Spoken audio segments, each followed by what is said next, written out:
ปืนมันไม่ปืนหนักเลยกับสวัสดีงามๆพ่อแม่พี่น้องปองไปสู้ขู่สู้ฝนเนาะค่ะพี่น้องเนาะขอยินดีต้อนรับเข้าสู่ทางทีมงานพรพารวยค่ะพี่น้องค่ะก่อนอื่นนะคะพี่น้องเนาะอันนี้ก็ได้เขามาเมื่อนี้ก็อีได้มาพาสำนักของสถานปฏิบัติธรรมของในวันพารวยได้มาเปิดบุญเปิดบารมีครูบาอาจารย์เนาะค่ะได้เมารถตู้นะคะพี่น้องเด้อ3 คันรถค่ะพี่น้องกับรถปิกอัพอีกคันนึงนะคะพี่น้องให้ทางของพระอาจารย์ ทะเบียนรถที่เดินทางมาเมื่อนี้นะคะพี่น้องไปพาเพิ่นบอกกล่าว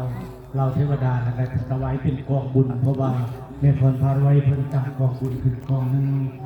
เฮาก็ได้ถวายกองบุญพร้อมกันเป็นบุญเป็นทานเป็นบุญที่ว่าเฮาได้ให้พวกเจ้ากรรมนายเวรเฮาได้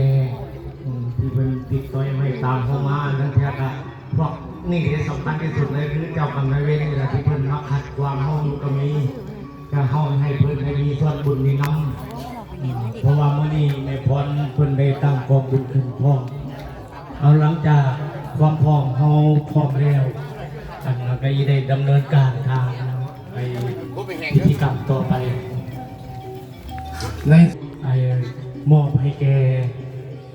สถานลานธรรมแห่งนี้เพื่อเพิ่นได้เอาไปเป็นต้นเป็นทุนเพื่อที่ได้สร้างวรกายองค์ปู่พญานาคพี่น้องให้เฮงให้ปังให้ดังให้รวยไปน้ำกันเด้อพี่น้องค่ะ